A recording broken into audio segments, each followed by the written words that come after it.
Are you going to buy something such as Plex? Always enter code Aceface into the Creator Code tab here. This makes it so that 5% of the earnings go to me and doesn't cost you anything extra. I would appreciate it a lot.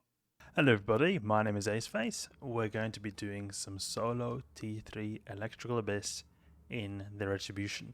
So, since the Surgical Strike reversal, it made resistance modules more powerful. And because of this, I felt like many Abyss ships, or all Abyss ships utilizing some kind of resist module, are going to be quite a bit tanky and stronger than they were previously. And I can see this making it easier to do risky Abyss sites in unique ships that maybe wasn't as possible as before. So that's why I've been testing out this Retribution, and so far I've done 4 sites, gone really well. So we're going to give this another go, see if it goes well.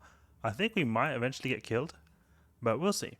This is a 279 million ISK fit, dual armor repairs, Centii type small armor repairs, 1 heatsink, reactive armor hardener, Imperial Navy multispectrum, small cat battery, bling the afterburner to get some very good speed, and then some rigs here, and we're going with pulse lasers.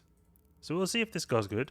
I worry that we could get killed in the big Kikimora waves, and also maybe if we have some very big starving waves, like some starving Ved Max, then maybe we could have issues too, because of how much nuke power they'll have and how little we are. We're a tiny little ship here. So Devoted Knight, this could also be a difficult way as well. Well, we'll see. I would probably want to keep range from that Devoted Knight and just take out the small stuff perhaps. I think that could be an idea, a strategy. Because I should be able to avoid the Devoted Knight's DPS, because the Devoted Knight has got the majority of the DPS. I don't like that we've got 2 of these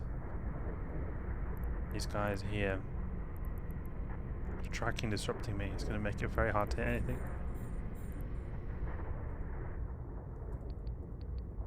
Yeah, you see here Devoted Herald hits a little bit.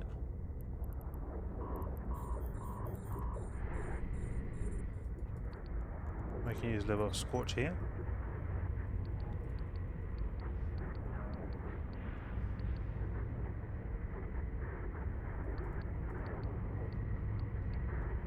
Maybe we should just get close and use the Conflagration. Good. Now this one here.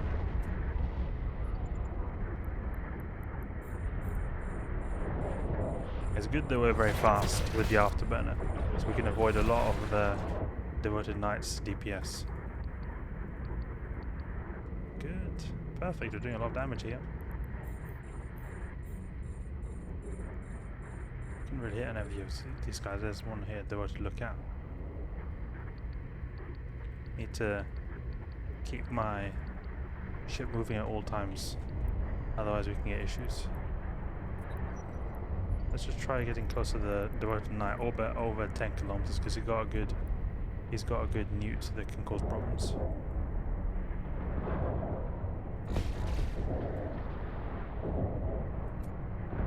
Or should we just take out all these frigates first? Maybe that's the better idea. Just wreck all these guys. Devoted Hunter does a lot of DPS, so I want to go for him next. When I'm under 10 kilometers, then I like to use the Conflagration. Otherwise, I feel like Scorch is a good ammunition type. You can see the optimal range here, 17, 20. And it's like 5 and 9 kilometers for the Conflagration. So here I want to go for it. Good. And then we got the... Oh, we're very close to that Devoted Knight, that's not good. So he's going to newt us out a lot, you see that? Big newt on him. But that's a good thing about these electrical sites, is that we have a lot of capacity to spare. Getting a little bit closer.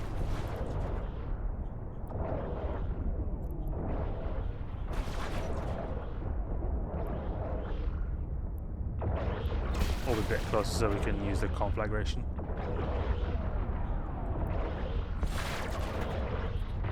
You don't need to get too close to him, like point blank range. Don't need that. And we're also hardly taking any damage. We barely need to use any of our armor repairs either. Yeah, we get some good damage with the Conflagration at close range. If we're able to apply it, you get some good DPS. See here? 375 DPS. I'm using 2 boosters, you can see here. Synth, Exile, and then dose 1 Hardshell. It provides some very good armor repair bonuses for very little cost, and with the skills I've got, it lasts 1 hour, so you can probably do like 4 sites with it. So I think it's a very good investment. Okay, let's go to the Bioadaptive cache now. And this is a great thing with the blinked Afterburner. We can get to the Bioadaptive cache so quickly. Or at least much quicker than a Gila. So what happened was one of these chicks escaped that we've got in this box brooder at home.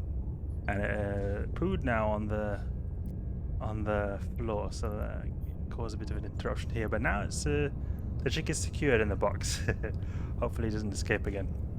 We decided to give them a bit of a breathing space, but they're a bit more adventurous than we expected. Okay, let's go to the transfer conduit here.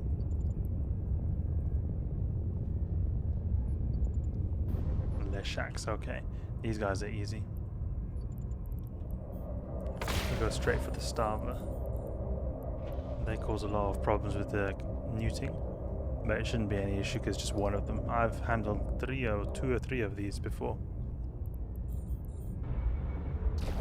Striking Leshak is the closest one. We want to go to the starver next. We can go for the striking first, but we should go to that starver very quickly because he's going to neut us out a lot. The reason I'm quite casual here is because there's only 1 starver. Otherwise, if there was 2 or even 3, it would be a different situation. Oof, look at that. Neuting out a lot. A lot of neuting this guy provides. Or does on us. Oh, capacitor empty. The most important thing is to keep that Afterburner alive. Because the Afterburner is what allows us to quote-unquote tank. Since our high speed will make them do very little damage. So I just keep 1 Afterburner on. Or the 1 Repper on. And then I just use my Afterburner pulsing. And then we go again. Yep, good. And then we can keep going. Because it recharges so quickly in the electrical site. And we've also got a pretty strong natural capacitor too. Good, there we go. Done. Now it's just a walk in the park with this Leshak here.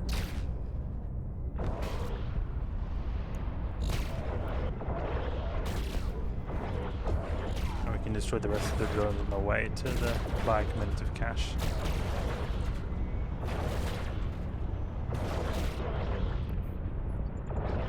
We'll see if we can find some death trigger army waves that can really kill this ship here. So far it's very strong. I find the capacitor is the main issue. If we've got big neuters, then you can have issues. But tanking doesn't seem to be too difficult. We've got a very beefy tank on this ship. And we've got a bunch of these rogue drone frigates. They can hit quite hard, so we need to be careful. We'll go, what is our lowest resist here? It's the thermal resist, that's the lowest. It's all spark lance, which is the EM based ones. So we'll try to sort of kite them, sort of semi-kite them with 20-kilometer range here. I'm going to focus on the snare casters because they web us,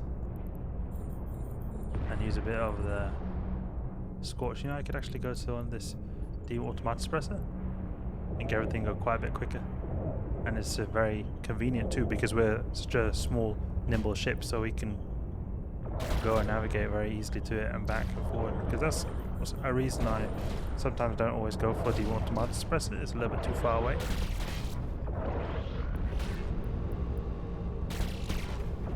But in the case of the Frigate Abyss with a blinked A-type 1MN Afterburner, works quite well. Why are they staying so far away? Not coming to me. I guess I'll go to them then. No mind, they're coming to me now. So that side was really easy.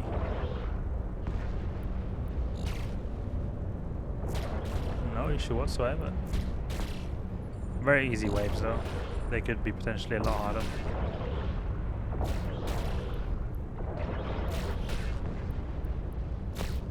Fifth site now with the Cowboy Retribution fit.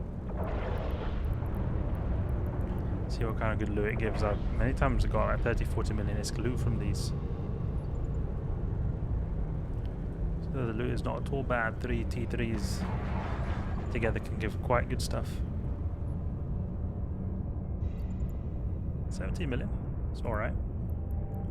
Total loot 37 million ISK, plus the blueprints as well. So pretty good loot I'm getting from this. Very strong frigate here. Good armor repair capabilities here. 75 HP a second with decent resists. So that's the T3 solo Retribution. I think that there are some waves that are going to kill this, but we'll have to find them out. Until then, we're going to keep on giving this thing a go and destroy T3 Abyss. Hope you guys enjoyed. Hope you learned something new. If you did, please leave a like and subscribe. I'll catch you guys later.